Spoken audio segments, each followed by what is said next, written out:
आप देख रहे हैं शब्दावली दर्पण न्यूज। नमस्कार, प्रणाम। मैं हूं आपका पंडित साहित्य कुमार चंचल। जी हां, एडिटर इन चीफ शब्दावली दर्पण न्यूज। हमारा शब्दावली दर्पण न्यूज साफ साफ कहता है कि नीर क्षीर विवेकी वाणी, दूध का दूध, पानी का पानी। ये खबरों की बात ही नहीं, बल्कि जो हम कार्यक्रम करते हैं हर कार्यक्रम के ऊपर ये हमारा स्लोगन अप्लाई होता है। और दूसरा हम कहते हैं कि तोल मोल कर बोले बोल और ढोल बजाकर खोले पोल। खबरों के साथ साथ ये इन कवि मित्र जो हमारे साथ हैं, जो ये राष्ट्रीय कवि पंचायत मंच आप कार्यक्रम देख रहे हैं, ये कवि जितनी अच्छी पोल खोलते हैं उतनी अच्छी पोल आज कोई भी अखबार और चैनल राजनीति की या नेताओं की पोल नहीं खोलता, जितनी पोल ये अच्छी खोलते हैं। अपने शब्दों के माध्यम से, अपने शब्दों के तीर से जो लोगों को ये रास्ता दिखाते हैं, क्योंकि एक रचनाकार, कलमकार मार्गदर्शक होता है, पथ प्रदर्शक होता है, विध्वंसक होता है। आता हूं मुद्दे की बात पर। तो आज नीर क्षीर विवेक की स्पष्टवाणी कहने के लिए और दूध का दूध पानी का पानी करने के लिए आज हमारे इस राष्ट्रीय कवि पंचायत मंच के इस पंच परमेश्वर के रूप में जो पांच का पंच यानी 5 कवियों को मिलाकर जो ये सजा है मंच, इसका नाम है 5 का पंच।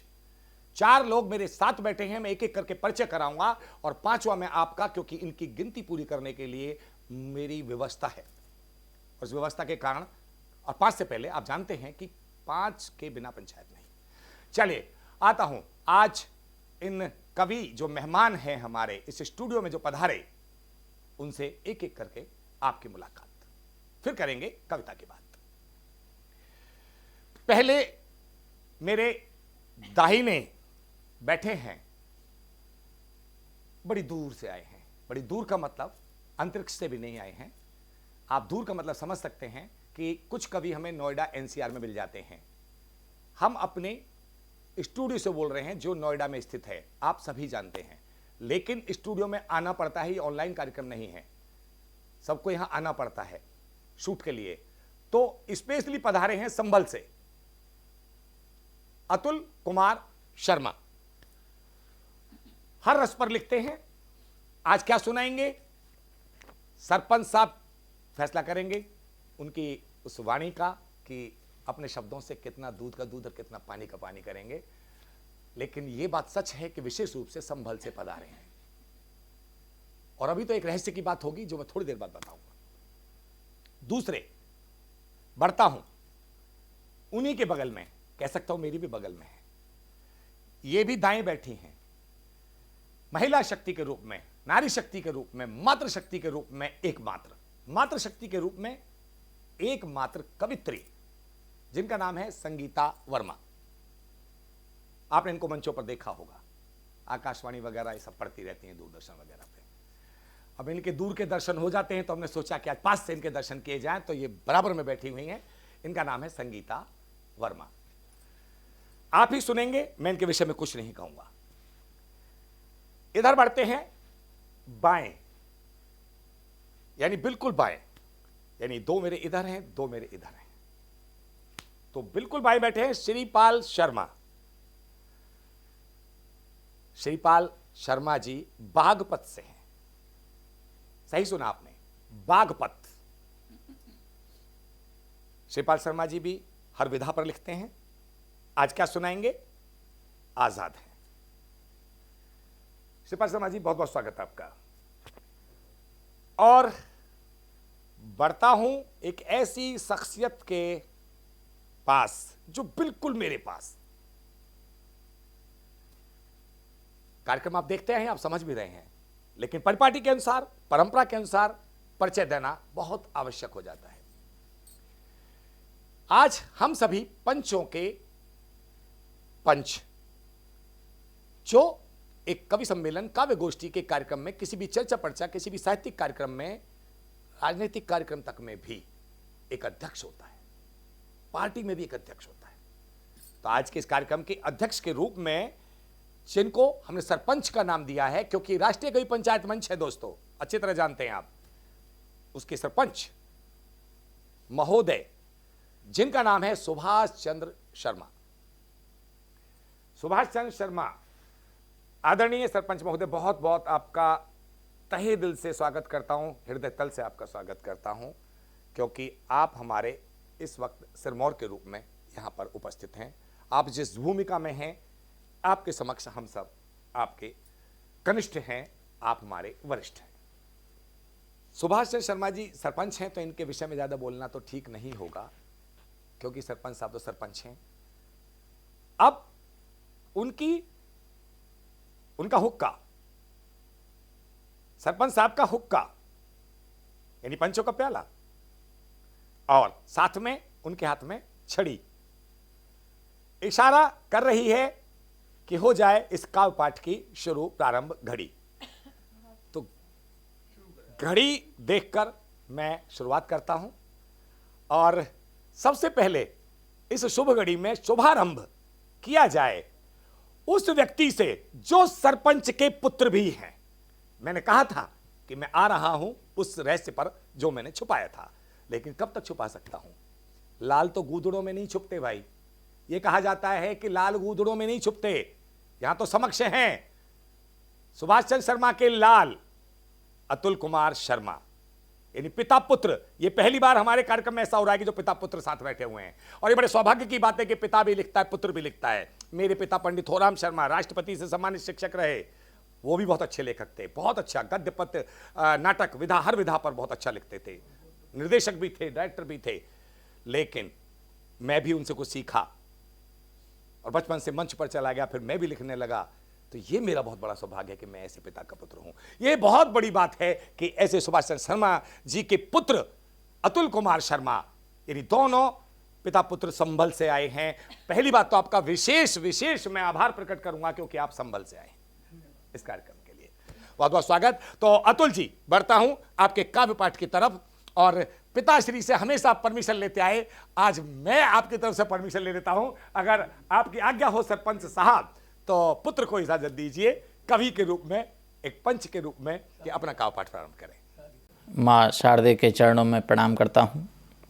आज नोएडा स्थित शब्दावली दर्पण न्यूज के चैनल पर, जिसके एडिटर श्रीमान साहित्य कुमार जी चंचल, जिन्हें साधक जी के नाम से जाना जाता है, आज उन्होंने अवसर प्रदान किया ये 5 का पंच कार्यक्रम में, जो इस पंचायत में, जैसा कि आपने परिचय दिया एक व्यंग्य कवि के रूप में, तो मैं एक व्यंग्य उठा लेता हूँ, जिसे हम आज दिन पर दिन देखते रहते हैं कि हम दावतों में किस तरह का दृश्य देखते हैं।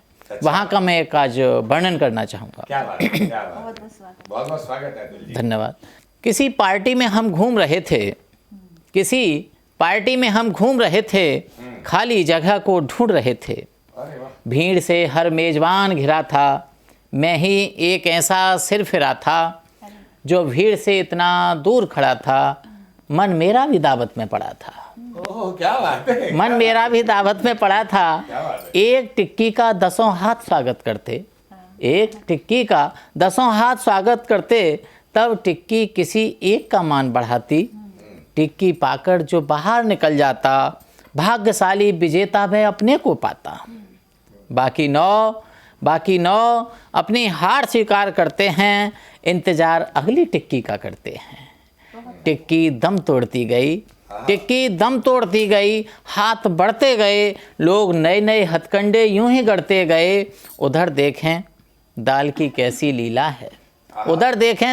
कैसी लीला है, कमजोरी में उसका रंग भी पीला है। मरीजों की हितैषी मूंग की दाल, पार्टी में सरपट थी दाल की चाल। दर्द देख दाल का मक्खन पिघल जाता है, और बेदर्द इंसान उसे यूं ही निगल जाता है। कि बेदर्द इंसान उसे यूं ही निकल जाता है। दाल मक्खन की यारी तो जग जाहिर है, मक्खन दाल में मिलने में माहिर है। दाल में मक्खन मिलने में माहिर है। उधर क्षण भर को मैंने अपने पलक झपके, दाल पर कुछ लोग लपके। तभी एक घटना का उदय हुआ, मैं ना समझा कि क्या हुआ। थप्पड़ और घूंसों की बौछार हो गई। लातों का प्रयोग शायद मजबूरी हो गई। क्या बात है। लातों का प्रयोग शायद मजबूरी हो गई, तभी कुछ ऐनकधारी वहां आए, उग्र युवा कुछ यूं समझाए कि जी अच्छा शब्द, बहुत जी मतलब जी बुजुर्गों से ही मेरा यहाँ पर तात्पर्य है कि उग्र युवा कुछ यूं समझाए कि पार्टी में ऐसा कुछ हो जाता है, किसी का कोट गंदा भी हो जाता है, कि पार्टी में कुछ ऐसा हो जाता है, किसी का कोट गंदा भी हो जाता है। तभी पिटा अपराधी स्वतंत्र सांस लेने लगा और रो रो दाल गिरने की मजबूरियां गिनाने लगा। पिटे मेहमान के तो फिर दर्शन नहीं हुए, गंदे कोट वाले मेरे निकट आ खड़े हुए। काश ये बुद्धि उन्हें पहले आई होती तो ना कोट बिगड़ता ना लड़ाई होती, तो ना कोट बिगड़ता ना लड़ाई होती। अब तीसरी मेज की तरफ को मैं आपको लेकर चलता हूँ जी। तीसरी मेज पर जब हम चलते हैं तो वहाँ पर क्या है कि तब गोलगप्पे की मेज को मैंने देखा, तब गोलगप्पे की मेज को मैंने देखा और भीड़ की लालायत दृष्टि को देखा। है उपनाम गोलगप्पे का बताशा, जो देता कुछ एक को खुशी कुछ एक को हताशा, जो देता कुछ एक को खुशी कुछ एक को हताशा। कुछ मीठा बतासा मांगते कुछ खट्टा, बतासे की आस में सभी थे इकट्ठा। मुझे सौंठ लगा कर देना, मुझे सौंठ लगा कर देना, मुझे खटाई, मुझे चना, मुझे आलू। ऐसे में एक आवाज आई, वो क्या? ऐसे में एक आवाज आई कि मुझे एक ही बतासे में सारी चीजें भर दे, जो मेरी सारी इच्छाओं को पूरा कर दे। क्या बात है। कि मुझे एक ही बतासे में सारी चीजें भर दे, जो मेरी सारी इच्छाओं को पूरा कर दे। तभी गप्पा स्वामी यानी गोलगप्पे वाला, तभी गप्पा स्वामी ऊंचे स्वर में बोला और आत्मविश्वास से उसका तन मन डोला कि मैं एक ही बतासे में सारी चीजें भर दूंगा, बशर्ते बतासे का साइज बड़ा कर दूंगा, बशर्ते बतासे का साइज बड़ा कर दूंगा। वरना थोड़े इंतजार का मजा लीजिए, अपनी इच्छा पूर्ति हेतु थोड़ा इंतजार कीजिए। खट्टा पानी मीठा पानी केवल पानी हो जाएगा। वो कैसे?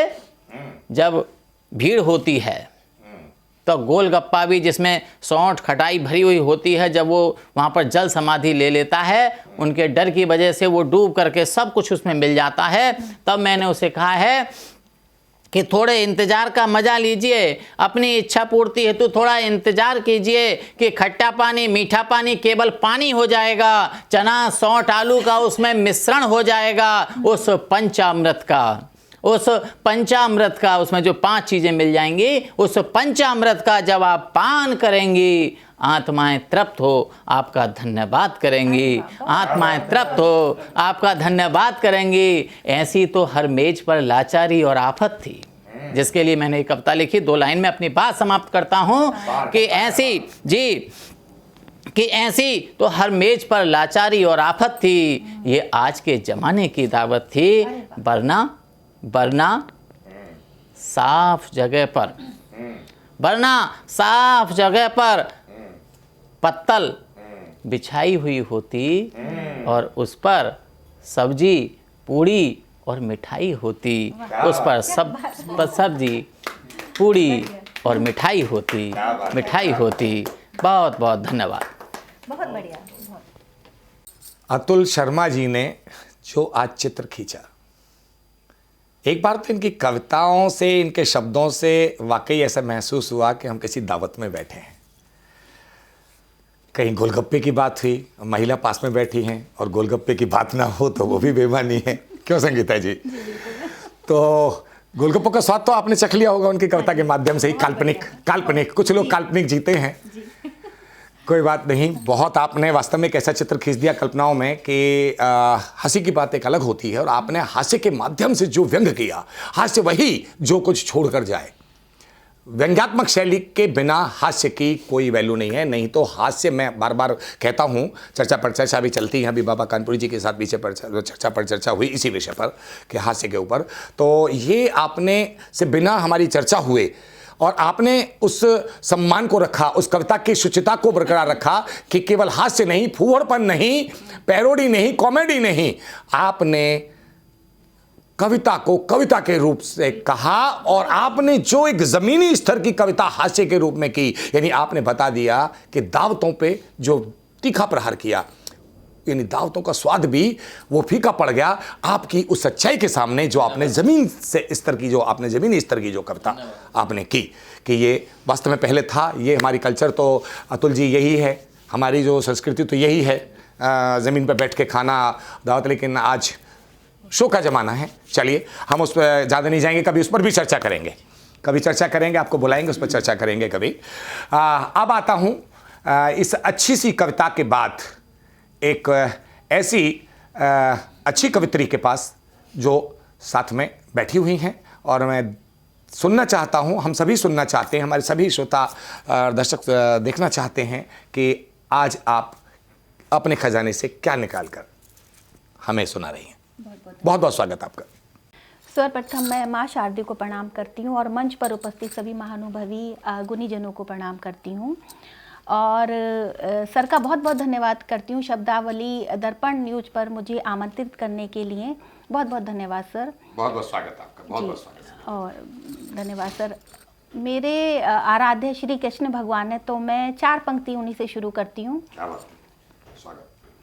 चंदन सी खुशबू अति भावन, मन महके तन भी महकाए, कान्हा को चंदन का टीका, पीत वसन आभूषण भाए, मनमोहन राधिका के संग लगता है धरती पर आए, पुष्प खिले हर ओर सुगंधित, मन पुलकित हो गीत सुनाए, पुष्प खिले हर ओर सुगंधित, मन पुलकित हो गीत सुनाए। वाह वाह, बहुत बहुत धन्यवाद। आपका प्रारंभ ही बहुत अच्छा है, शुभ है। बहुत बहुत धन्यवाद सर।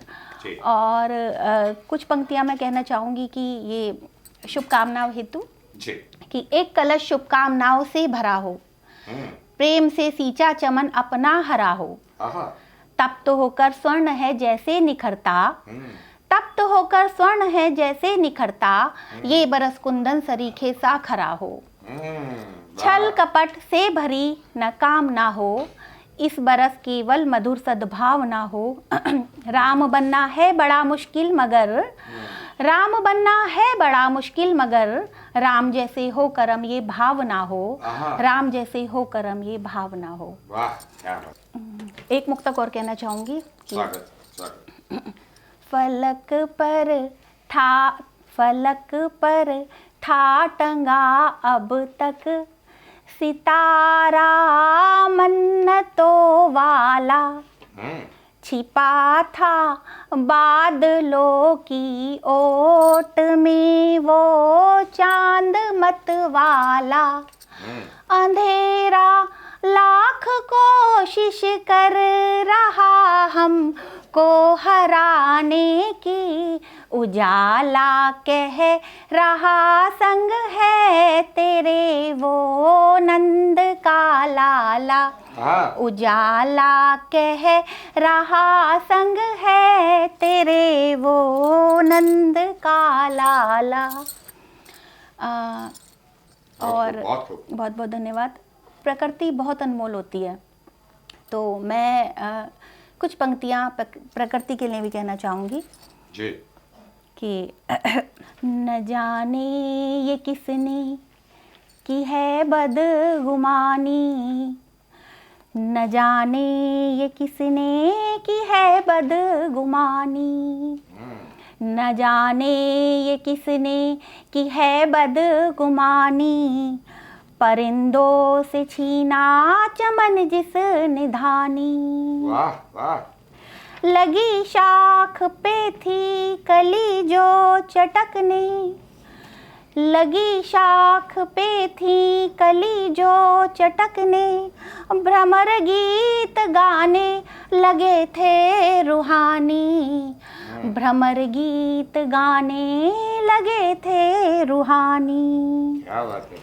उजाड़ा है किसने दरख्तों का मंजर, उजाड़ा है किसने दरख्तों का मंजर, उजाड़ा है किसने दरख्तों का मंजर, सुनामी से होगा कभी पानी पानी। बहुत बढ़िया, बहुत बढ़िया। बहुत बहुत धन्यवाद। अच्छा सुना रहे। वसुधा ने आंचल में सबको छुपाया, वसुधा ने आंचल में सबको छुपाया, वसुधा ने आंचल में सबको छुपाया, बरसता है जब जब कहर आसमानी। ये दुनिया बनाकर मनुष्य को सौंपी, ये दुनिया बनाकर मनुष्य को सौंपी, ये दुनिया बनाकर मनुष्य को सौंपी, भला कोई होता है कुदरत सदानी। बहुत अच्छी बात कर रहे हैं। न जाने ये किसने की है बदगुमानी, परिंदों से छीना चमन जिसने धानी। बहुत बहुत धन्यवाद। और अगर टाइम हो तो एक मुक्तक और कह सकती हूँ। मुक्तक? बिल्कुल, हाँ जी, बिल्कुल। बस कैसे? हाँ कैसे? कि स्वागत। सुसज्जित है सुशोभित है ये सर का ताज भी है, सुसज्जित है सुशोभित है ये सर का ताज भी है, कि जिसमें देवता जन्मे धर्म का राज भी है, सुसंकृति रिवाजों से सदा शोभित रहा है, धर्म अपना सनातन कल भी था और आज भी है, धर्म अपना सनातन कल भी था और आज भी है। बहुत बहुत धन्यवाद, बहुत बहुत धन्यवाद सर। बहुत खूब संगीता वर्मा जी, आपका काव्य पाठ बखूबी आपने निश्चित समय में बहुत अच्छी बात कह दी, शिक्षाप्रद बात की हैं। आपने प्रयास किया कवि धर्म निभाने का। आपके इस सुंदर काव्य पाठ के लिए मैं चाहूँगा कि एक बार सभी थोड़ी सी दाद दे दें तो ज़्यादा अच्छा है। अब बढ़ता हूँ बागपत की तरफ। बाएं बाएं बागपत, श्रीपाल शर्मा जी, परिचय में इनका दे चुका हूं। बस यही कहूंगा कि बहुत ही जुझारू रचनाकार हैं। देश में जहां भी कवि सम्मेलन हो और इनको कोई प्यार से बुलाए तो बिना किसी शर्त के, बिना किसी देरी किए, बिना किसी रिजर्वेशन के वो जाते हैं। और ये अपने आप में एक बहुत बड़ी बात होती है किसी भी लेखनी के लिए, किसी भी लेखक के लिए। बहुत बहुत स्वागत है आपका कि आप बागपत से हमारे बीच में आए हैं और अपनी बात रखें। सरपंच साहब से इजाज़त ले लीजिए अगर इजाज़त देते हैं तो, क्योंकि उनसे हमें भी डर लगता है। बहुत बहुत स्वागत। अध्यक्ष महोदय, इजाज़त हो तो स्वागत। जी, धन्यवाद आपका। माँ सरस्वती को नमन करते हुए शब्दावली दर्पण न्यूज़ के एडिटर साहित्य कुमार चंचल जी का बहुत बहुत धन्यवाद करते हैं कि उन्होंने आज हमें अपनी स्टूडियो नोएडा में आमंत्रित किया काव्य पाठ हेतु। बहुत बहुत स्वागत है शर्मा जी आपका। आज हम दर्द के ऊपर एक 4 पंक्ति आपको सुनाते हैं। वाह। कि दर्द भी है सीने में कुछ यादें भी नहीं हैं, दर्द भी है सीने में कुछ यादें भी नहीं हैं, छलकते हैं आंखों में आंसू ये सही है, कि रोऊं तो शायद मैं ज़माने को बहा दूं, कि रोऊं तो शायद मैं ज़माने को बहा दूं, मगर मुझको रोने की आदत नहीं है, मगर मुझको रोने की आदत नहीं है। क्या बात है, बहुत बड़ी बात कह दीजिए आप। और इसी पर आज मैं इस ऐसे माहौल पे एक आज़ाद गज़ल पेश करता हूँ जो एक यतीम बालक है। अब दुनिया में यतीम से सब घृणा करते हैं, लेकिन वो बालक भी ये चाहता है मुझसे भी कोई मोहब्बत करे, कदर करे मेरी भी, तो वो यही चाहता है। तो बालक अपने शब्दों में क्या कहता है? यतीमों की दुनिया में यतीमों की दुनिया में न कद्र करता कोई, यतीमों की दुनिया में न कद्र करता कोई,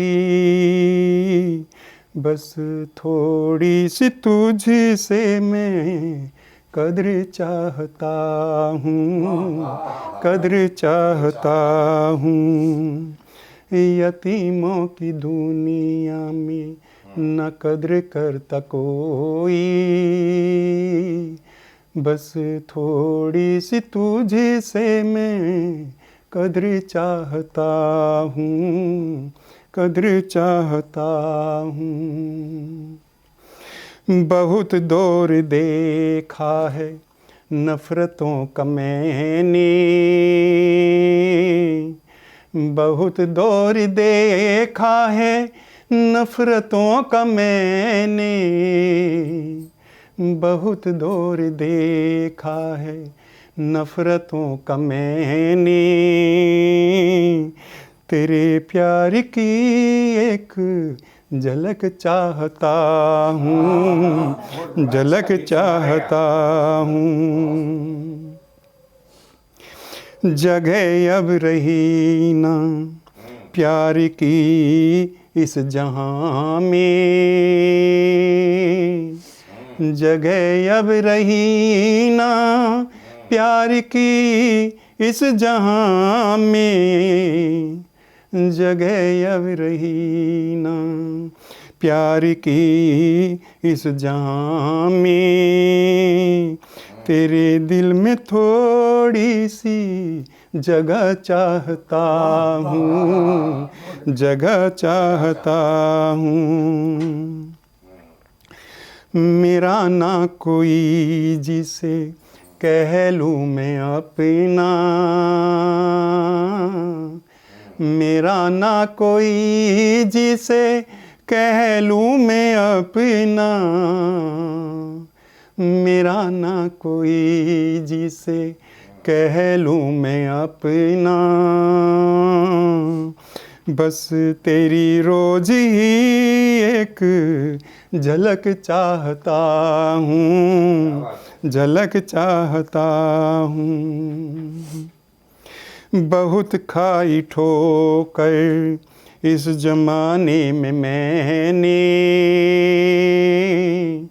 बहुत खाई ठोकर इस ज़माने में मैंने, बहुत खाई ठोकर इस ज़माने में मैंने,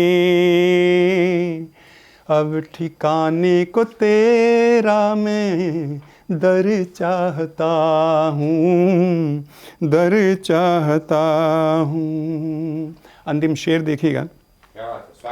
न चाहत जमाने की मुझको कोई भी, न चाहत जमाने की मुझको कोई भी, न चाहत जमाने की मुझको कोई भी,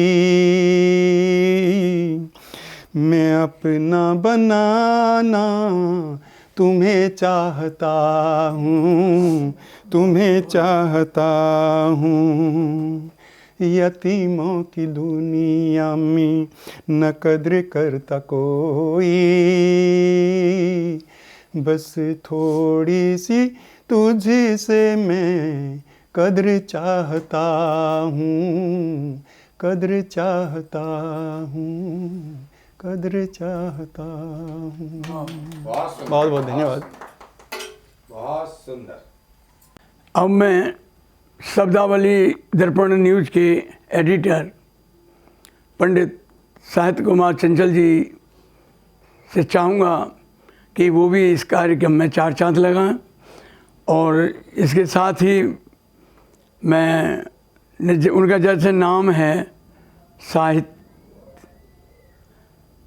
कार्यक्रम और नाम में कोई परिवर्तन ही नहीं, कोई भेद ही नहीं है, तो मैं पुनः उनसे निवेदन कर रहा हूँ कि वो लाभान्वित करें इस कार्यक्रम के लिए।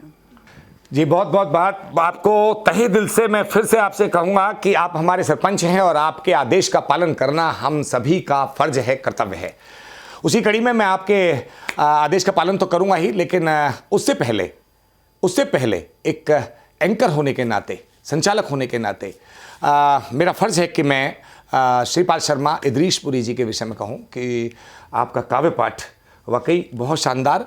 आपको हमने पहले भी कई बार मंचों से सुना है, बड़े मंचों से सुना है। इसके बाद आप सभी को अगर अच्छा लगा हो तो एक बार काव्य के लिए ताली बजा सकते हैं आप। कंजूसी ना करें, मैं चाहूँगा अभी अपने सभी पंचों से। सरपंच साहब ने भी ताली बजाई है, तो इसका मतलब आपका काव्य पाठ वाकई शानदार और जानदार रहा। सरपंच साहब के आदेश के बाद आता हूँ, अपना कवि धर्म निभाता हूँ, सीधे सीधे काव्य पाठ। बहुत बहुत धन्यवाद आपका। जैसा कि आप सभी जानते हैं कि जनवादी कवि हूँ, समाज से जुड़ी बातें करता हूँ। उसी कड़ी में कि अपने इरादे और लक्ष्य बहुत बड़े हैं।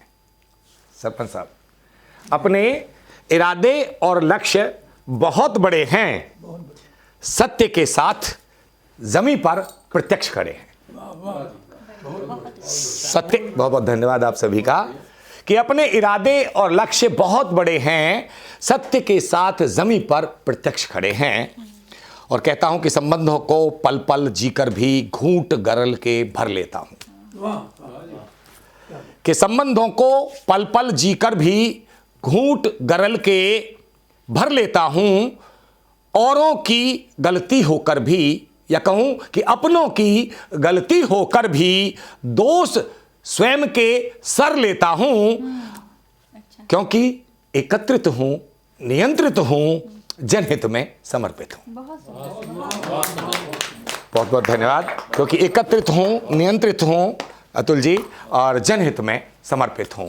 आपको एक ऐसी जमीन से जुड़ी कविता, आपने जमीन से जुड़ी दावत की बात की, आपने शायद प्रकृति की बात की, तो ये बहुत ही अच्छे मुद्दे हैं सरपंच साहब। तो एक इस सामाजिक चेतना से जुड़ी हुई वो कविता जिसके लिए मुझे भारत सरकार से भी बहुत बड़ा सम्मान मिला। स्वयं अपने विषय में ज़्यादा नहीं कहूँगा, लेकिन उस कविता को आपके सामने कहना चाहूँगा, क्योंकि इस मंच के माध्यम से मैंने नहीं कही है। पूरी भीड़ के दौरान जो हमारे ऑफलाइन कार्यक्रम होते हैं या और लोगों के कार्यक्रम होते हैं, हम आमंत्रित करते हैं, कभी कभी वो कविता मेरे द्वारा पढ़ी गई है, लेकिन बहुत कम लोगों ने सुनी है। आइए आज उस कविता से आपको जोड़ता हूँ। कविता छोटी है लेकिन आपके दिल में उतरने वाली है। इस कविता को बनाने का से थोड़ा सा मुझे बताना पड़ेगा। आप सभी दर्शकों और श्रोताओं से मैं कहना चाहूँगा, और आप अपने सभी कवि मित्रों से, साथियों से और सरपंच साहब आपसे, कि ज़मीन से जुड़ने का मतलब आप देखते हैं कि एक गाँवों के माहौल में आप जाइए। हम सभी अभी शहरी हो गए हैं, गाँव के माहौल में जाइए। गाँव के माहौल में क्या होता है कि एक हरिजन है, जो हरिजन की वाइफ यानी उसकी पत्नी को मैंने एक नया नाम दिया, हरिजना। हरिजन शब्द महात्मा गांधी का दिया हुआ है और मैंने उसकी पत्नी को हरिजना कहा है। ये मेरा नया प्रयोग है, नया प्रयोग है। अब वो हरिजना किस तरह से सुबह उठती है गांवों में, आज भी देहाती क्षेत्रों में आज भी है, कि वो उठती है, जाती है, लोगों के मलमूत्र उठाती है, और उसके बाद दोपहर तक इस काम करने के बाद दोपहर में फिर थोड़ा सा वो नहा धोकर अपनी गंदगी को दूर करके, दुनिया की गंदगी उठाकर वो अपनी गंदगी को दूर करके फिर वो एक कटोरदान बोलते हैं, जिसको आज हम कैसरोल बोलते हैं, कैसरोल जिसमें हम रोटियां रखते हैं। तो वो एक कटोरदान लेकर निकलती है। उस वक्त पीतल बहुत होता था, अब तो पीतल बहुत महंगा है। तो एक एक रोटी सभी घर से एकत्रित करती है और फिर अपने घर का लालन पोषण करती है। ये हालात आप सभी ने देखे होंगे। ऐसा ही हुआ मेरे घर भी। माताजी थोड़ा पूजा पाठ वाली, वो हरिजना से, वो ये देश की, ये कि मैं कहूँगा समाज की, देश की नहीं पूरे समाज की विडंबना है कि वो छूत और अछूत का जो माना जाता है। तो ब्राह्मण कुल में जन्म लेना, ब्राह्मण जाति में जन्म लेना कोई पाप नहीं है। लेकिन अगर हम किसी को छोटा मानते हैं, कोई भी बड़ी जाति वाला इंसान अगर छोटी को अगर हम बहुत छोटे स्तर पर मानता है और घृणा करता है तो वो गलत है। मैं धर्म जाति से थोड़ा अलग हट के बात करता हूं हमेशा। मेरे लिए सब समान है, मेरे लिए मानव धर्म सबसे बड़ा है। इसीलिए कवि धर्म निभाता हूं अपनी कविताओं में। तो उससे, उसके पल्लू से मैं छू जाता हूं, क्योंकि मैं क्रिकेट खेल के आ रहा होता हूं। विद्यार्थी जीवन होता है और विद्यार्थी जीवन में देखिएगा कि क्या गुनगुना गया मैं और क्या लिख दिया था। माता जी ने कहा कि तुम इससे छू गए हो, ये घर पे दरवाजे पे खड़ी हैं, तुम छू गए हो, अब तुम्हें नहाना पड़ेगा और रोटी आपको तब मिलेंगी।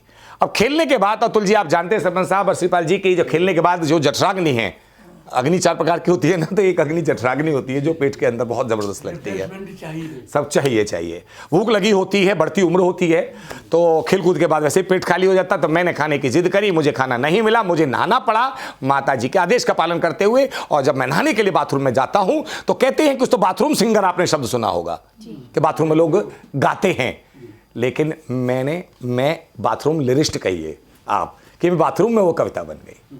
मैं सिंगर तो नहीं, लेकिन वो बाथरूम में वो शब्द अंदर से निकलते हैं और फिर उनको मैं निकालता चला गया, क्योंकि मुझे पेपर पे उनको उकेरना था उन शब्दों को। फटाफट मैं औपचारिकतावश 2 लोटा पानी डाल के नहा के और फिर मैं उनको लिख लेता हूं। और लिखने के बाद तब फिर मैं अपनी माताजी को चुनौती देते हुए वो लिखता हूं कि आप ऐसा भेदभाव मानती है, मैं नहीं मानता। तो देखिए क्या लिख गया कि तेरे सर पर मलभार मगर कोमल मन पर कुछ भार नहीं। इस कविता में तुकांत नहीं मिलेगी आपको, आप सभी मित्रों को मैं बता दूं, और जरूरी नहीं है कि कविता तुकांत से ही बनती है। कि तेरे सर पर मलभार मगर कोमल मन पर कुछ भार नहीं, तेरे तन वसन गंदगी से परिपूर्ण मगर मन साफ सदा।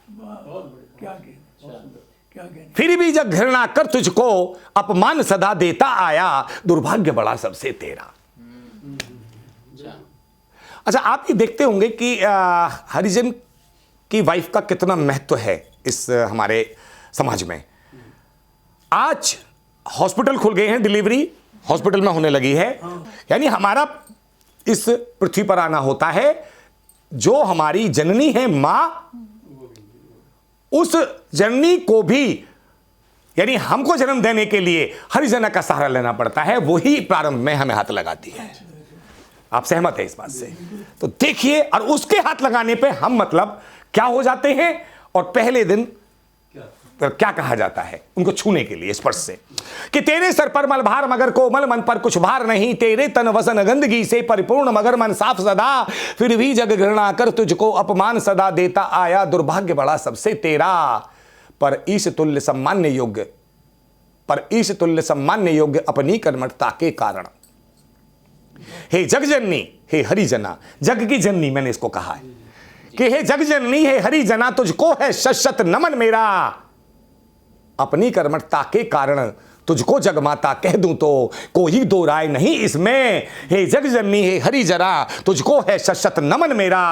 हे जग जननी हे हरिजना, तुझको शत है नमन मेरा। क्या करे अभागा कवि चंचल, अक्षम है पेश नहीं चलती, वरना दुनिया की हर दौलत तेरे चरणों पर रख देता। वरना तेरे चरणों पर रख देता, वरना दुनिया की हर दौलत तेरे चरणों पर रख देता। बहुत बहुत धन्यवाद, क्योंकि ये समाज से जुड़ी एक ऐसी रचना कि जो मुझको इतना आहत कर गई थी, और वो आहत शब्द ही निकले थे। ये कोई कल्पना में कविता नहीं लिखी गई थी, और मेरी हमेशा कविताएं ज़्यादातर एक प्रैक्टिकल में ही होती है, जो देखता हूँ वो मैं लिखता हूँ। लगी कविता लेकिन बहुत कुछ कहती है। जी, बहुत बहुत धन्यवाद आपका कि आप सभी ने इसको सराहा है। तो आप अपने बात सीधे सीधे बिना किसी देरी के मैं सरपंच साहब को, सरपंच महोदय को बुलाता हूं कि वो अपने आशीर्वचन से, अपने आशीर्वाद से हमें साथ साथ अपने काव्य पाठ से भी, ताकि हम उनसे कुछ सीखें। मेरे हिसाब से आप सबकी, पंचों की तो इच्छा होगी, आप इजाज़त तो आप नहीं दे सकते, इजाज़त तो सरपंच साहब की, लेकिन आपकी इच्छा होगी शायद। सुनते हैं, देखिए जी, सभी की इच्छा है कि आपको सुनना चाहते हैं। बहुत बहुत स्वागत है आपका सरपंच महोदय। बहुत बहुत धन्यवाद चंचल जी आपका। और हमारे साथ कवि पंच बैठे हैं, उनके लिए भी बहुत बहुत धन्यवाद। उन्होंने अपनी कविताओं से समाज के लिए बहुत कुछ सौंपा है। मैं ख़ास तौर से चंचल जी के लिए ये कहना चाहता हूँ कि उनके नाम के आगे चंचल लिखा है, चंचल, लेकिन इसमें असली ये है कि सकारात्मक चंचल हैं आप, इसलिए आप अच्छे हैं। बहुत बहुत धन्यवाद आपने जो इस विशेष व्याख्या के लिए बहुत बहुत धन्यवाद आपका। और अपनी कविता सुनाने से पहले कविता का एंड जो होगा वही आज के कार्यक्रम की संपन्नता जी व्यक्त करेगा। बिल्कुल बिल्कुल जी, तो जैसा आपका आदेश। हाँ, मैं शुरू में ही आप लोगों को ये अपना आशीर्वाद देना चाहता हूँ, प्रभु से प्रार्थना करना चाहता हूँ आपको साहित्य की उन ऊंचाइयों पे ले जाएं जिसकी कल्पना भी ना हो। बहुत बहुत जय आभार श्री राम। आपका, हृदय से आभार आपका, हृदय तल से आभार। मैंने हिंदी साहित्य के लिए कुछ अभिलाषा व्यक्त करता हूँ अपनी। वाह, स्वागत जी। वाणी को, माँ वाणी को प्रणाम करें, वे निवास करें सबके सुर में। क्या बात है मेरी अभिलाषा विरल, हो हिंदी सबके उर में। क्या बात है। अलंकार से हो अलंकृत हिंदी भाषा का अंग अंग, हम हिंदी के, हिंदी हमारे रहे सदा ही संग संग। बहुत सुंदर। हिंदी के शब्दों का संगम, संगीत बजे फिर नूपुर में। क्या बात है मेरी अभिलाषा अविरल, हो हिंदी सबके उर में। बहुत बढ़िया, बहुत बढ़िया। फिर इसकी व्यापकता, जी हिंदी के प्रकाश में दुनिया नियमित आगे बढ़े सदा। हिंदी भाषी चलचित्रों में कलाकार की दिखे अदा। कभी अलग ना होवे हमसे, सदा बसे अंतापुर में। है मेरी अभिलाषा अविरल, हो हिंदी सबके उर में। क्या बात है। मैं कुछ कवियों के लिए धन्यवाद देता हूँ। बहुत शानदार। शूर कबीर तुलसी का परिश्रम, केशव का प्रयास थक। रस खान जाय सी हिंदी सुत है इसमें ना कोई शक। कोई शक नहीं, बहुत अच्छा, बहुत अच्छा, सही कहा। कविता की रसधार दिखती भूषण और रत्नाकर में। क्या बात है मेरी अभिलाषा अविरल, हो हिंदी सबके उर में। एक कहते हैं साइंस पढ़ेंगे नौकरी मिलेगी, हिंदी से क्या मिलेगा। मैं उसके लिए हो अटूट विश्वास, हो हिंदी हो सब भाषाओं की नायक। बहुत बढ़िया। रोजगार से जोड़े सभी को, बन जाएगी अर्थ सहायक। प्रदान करे यह विद्वानों को, धन दौलत मात्रा प्रचुर में। है मेरी अभिलाषा अविरल, हो हिंदी सबके उर में। बहुत शानदार पढ़ रहे हैं आप जी। आश्वस्त है हिंदी भाषी, एक दिन ऐसा भी ठहरेगा। क्या बात है। हिंदी भाषा का यह परचम अखिल विश्व पर भी फहरेगा। क्या बात है। शानदार। बने आस्था जन जन की, हिंदी गौ गंगा भूसुर में, है मेरी अभिलाषा अविरल, हो हिंदी सबके उर में। वाह वाह वाह वाह, गजब, जिंदाबाद। फिर थोड़ी सी छोटी सी कविता लिख कर मैं डूब रहा हूँ अहंकार में, ज्ञान शून्य अल्पज्ञ सर्वदा, रस छंद और अलंकार में, अंतिम इच्छा हिंदी सेवा, बात बसे फिर सुरपुर में, क्या बात है मेरी अभिलाषा अविरल, हो हिंदी सबके उर में। माँ वाणी को प्रणाम करें, निवास करें सबके सुर में, है मेरी अभिलाषा अविरल, हो हिंदी सबके उर में। पूरे कार्यक्रम के लिए मेरा प्रणाम, बहुत बहुत धन्यवाद। बहुत बहुत शानदार। जितने भी शब्द कहे जाएं, मैं कहूं कि सौभाग्यशाली है ये मंच आज का, कि कैसे सरपंच हमारे बीच में उपस्थित, उनकी गरिमामयी उपस्थिति वर्णन करना शब्दों के माध्यम से तो मुश्किल है ही।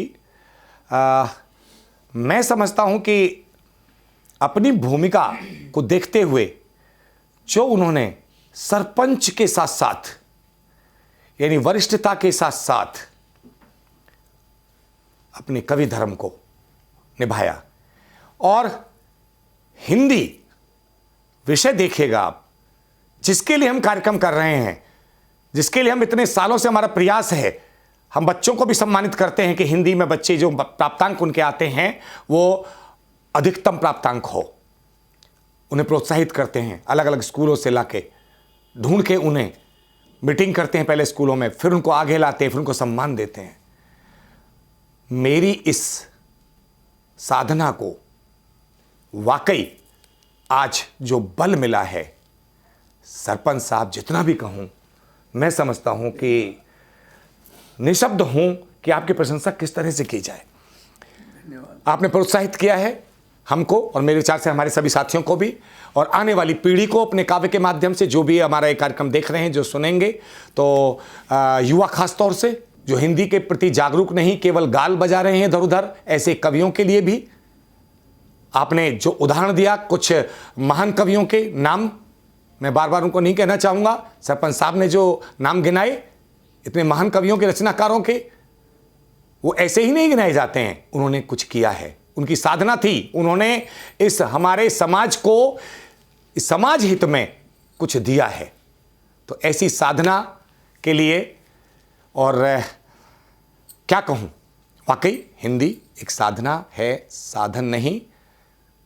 बार बार कहता आया हूँ, कार्यक्रम समापन से पहले इतना ही कहूँगा कि साधन मत बनाइए हिंदी भाषा को, बल्कि जैसे सरपंच साहब ने कहा, इनके आदेश का पालन कीजिए। और बहुत लोग कहते हैं, बड़े बड़े लोगों ने कहा है कि साधना कीजिए, और आप साधना करेंगे तो ये बात स्वाभाविक है कि माँ शारदे आपका कभी भी साथ नहीं छोड़ेगी, हमेशा अपना हाथ आपके सर पर रखेगी, और आप एक अच्छा मार्गदर्शन अपने लेखन के माध्यम से करते रहेंगे। यही सबसे बड़ी आपकी कमाई होगी, तभी आप साधक के रूप में पहचाने जाएंगे।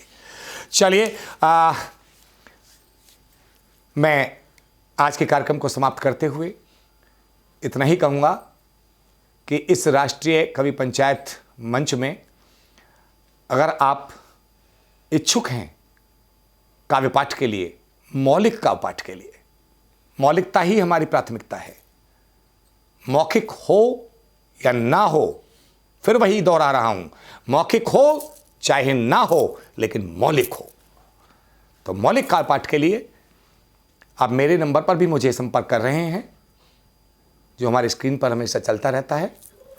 लेकिन उसके साथ साथ दो लोग और इसी हिंदी साहित्य को आगे बढ़ाने में, इसी साधना को आगे बढ़ाने के लिए हमारे दो पदाधिकारी, हमारे मित्र ही कहूँगा मैं, इस राष्ट्रीय कवि पंचायत मंच और शब्दावली दर्पण न्यूज चैनल, इस मीडिया के हमारे परिवार के 2 लोग, जिनमें एक सतीश दीक्षित जो सब कोऑर्डिनेटर हैं, काफ़ी समय से जुड़े हैं, वो भी अपना नंबर हमेशा देते हैं अपनी पोस्ट में फेसबुक पर, और एक और हैं किरण सिंह जी जो इसकी संयोजक हैं, कन्वीनर जिसको कहते हैं अंग्रेजी में।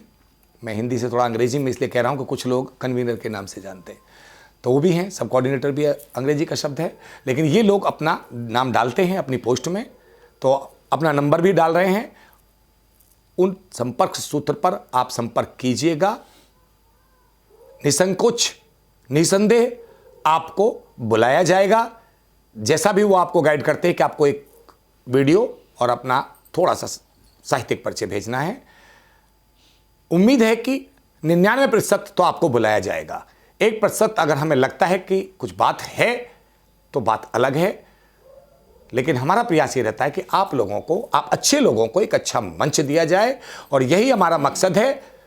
और हमारा इसके अलावा ऐसे कार्यक्रमों को करने के लिए कोई ज़रा सा भी कोई मकसद नहीं, कोई उद्देश्य नहीं। एकमात्र उद्देश्य हिंदी को, जैसा सरपंच साहब ने कहा, हिंदी को आगे बढ़ाना, हिंदी कविता के शुद्धता को बरकरार रखना, और आगामी पीढ़ी को आगे हिंदी के विषय में, हिंदी को जीवित रखने के लिए, हिंदी जिंदी रहे, यही हमारा प्रयास है। तो मैं आप सभी का फिर से पुनः धन्यवाद करता हूं। अतुल कुमार शर्मा जी, संगीता वर्मा जी, श्रीपाल शर्मा इदरीसपुरी जी, और हम सब पंचों के पंच सरपंच श्री, यहाँ पर मैं श्री लगाता हूँ, वैसे पत्रकार की भाषा में श्री नहीं लगाया जाता है, लेकिन इनके लिए लगाने का मन कर रहा है क्योंकि इन्होंने हिंदी के विषय में इतनी अच्छी बात की। श्री आदरणीय हमारे सुभाष चंद्र शर्मा जी। मैं आपका अपना पंडित साहित्य कुमार चंचल इजाज़त चाहता हूँ, और अगली बार फिर एक नई टीम के साथ इस कड़ी को आगे बढ़ाएंगे। अब घड़ी में समय हो चला विदाई का, छोटी सी जुदाई का। नमस्कार, प्रणाम, जय जय शारदे माँ।